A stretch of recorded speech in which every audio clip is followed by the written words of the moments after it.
So after Thanksgiving, I found some things to do to stay awake because I got to prepare myself for working the night shift Friday night. So I watched some things. I watched the South Park special. It was kind of funny. Not as much as I was hoping it would be, but there was that, and that was on PP.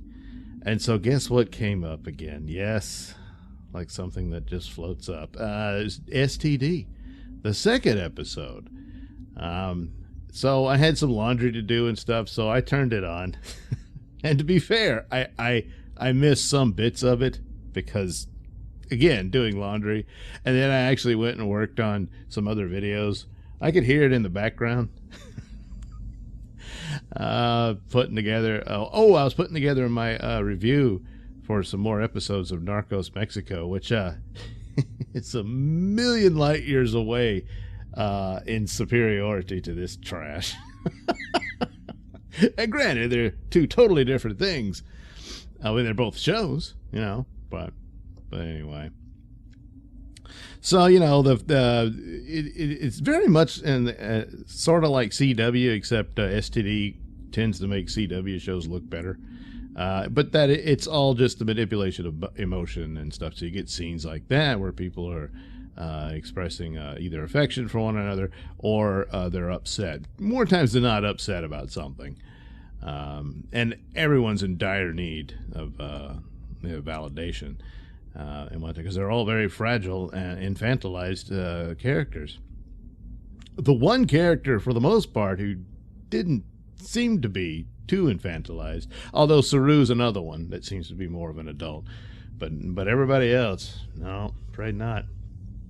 But anyway, Book, I keep saying it's Bookman, isn't it, or Book? I don't know. Maybe Book's like the cutesy nickname they give him. I don't know. But anyway, his whole home planet got wiped out in the first episode. Nothing else really happened in that one either. It was all, feelings. Whoa. Feelings. And, of course, they were regrouping and all that sort of stuff. So it's the first episode, kind of write that off, I guess. But then nothing happens till the very end where Book's planet gets destroyed. So there, his whole family's wiped out. He had just he was visiting with his brother and his nephew, and now they're all gone. So it's understandable what they do with him here. He's deeply in mourning and all that sort of stuff. And Burnham's upset. She's trying to reach him, and she doesn't quite know what to do and all that. Yeah, that's right. She didn't know what to do. Oh. And all of that, but the rest of the show just isn't a show at all. There's really no story at all. They're dealing with, what's the big bad this season? Well, it's an anomaly. And there's the title of our show, an anomaly. Anomalies are standard fare for Star Trek. There's been quite a few and all of that. But, this isn't really going anywhere. I'm sure it's someone doing something. It's some sort of sentient life form. I don't know if they'll link it to control. You know what would be great is that it's some massive collapse in the timeline. It can't take it anymore. And at the end, this would be the last season because it wipes out everything that happened so they can reboot. That would be the best thing. It sure would.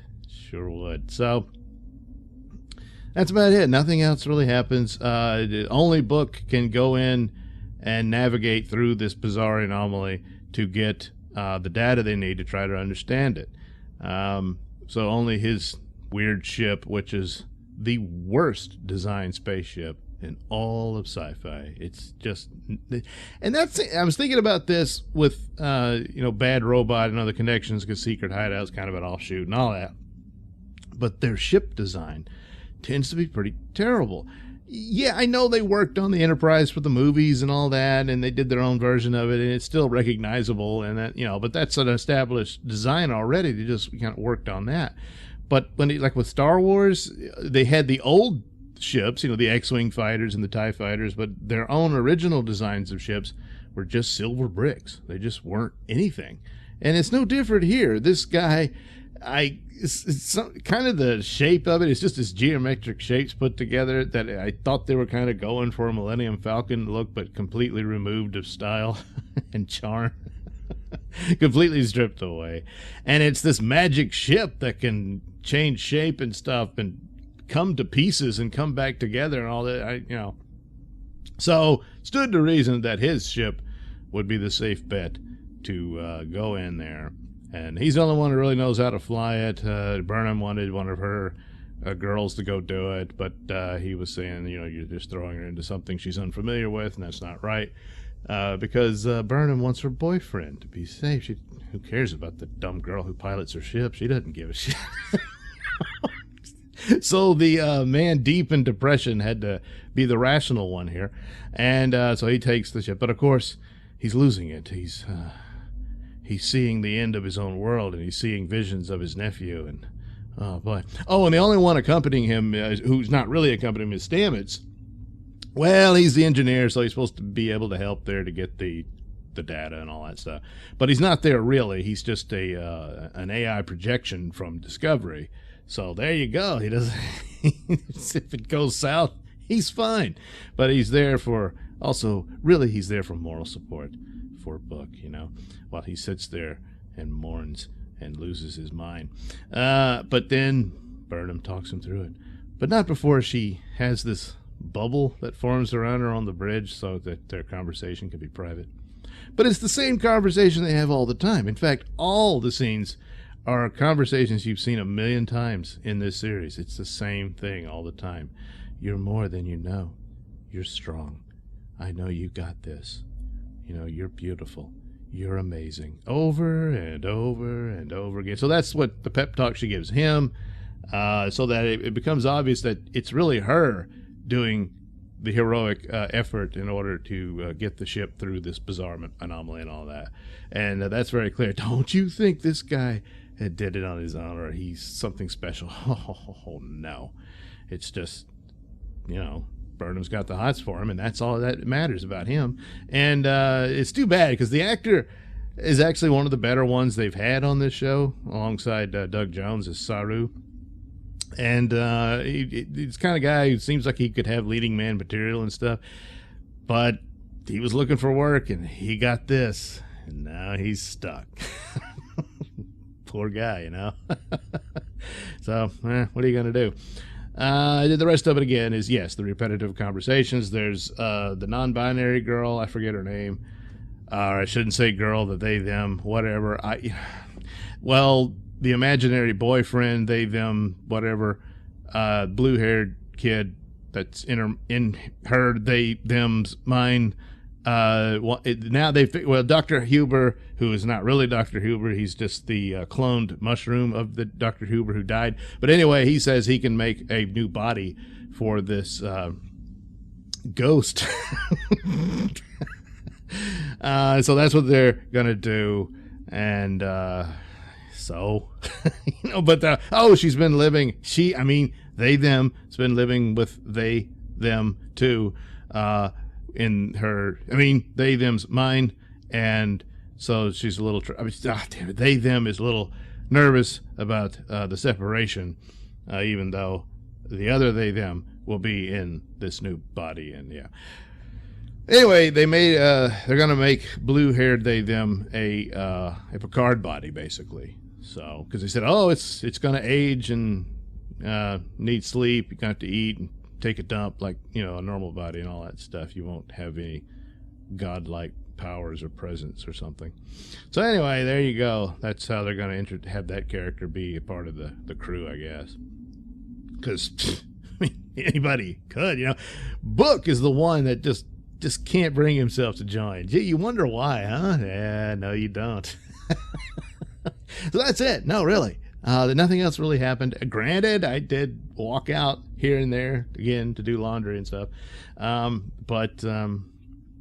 So there's an anomaly, and they only get to any real plot point because this is being stretched over the entire season like another show's doing. Only, surprisingly enough, I gotta hand it to Doctor Who. They're doing a much better job with Flux than this crap.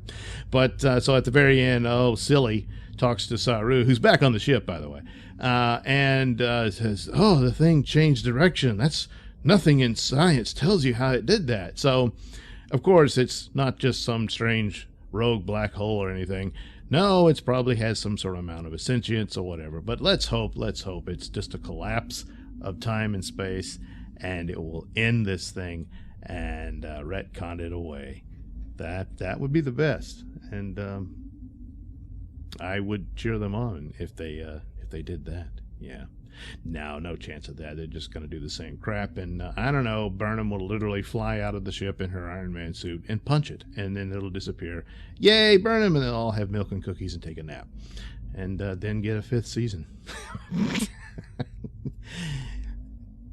Yeah, they probably will. I don't know. I don't know where they're getting the money. It's not Netflix money anymore, so I don't know. Anyway, there you go. STD, Anomaly. Yeah, pretty anomalous.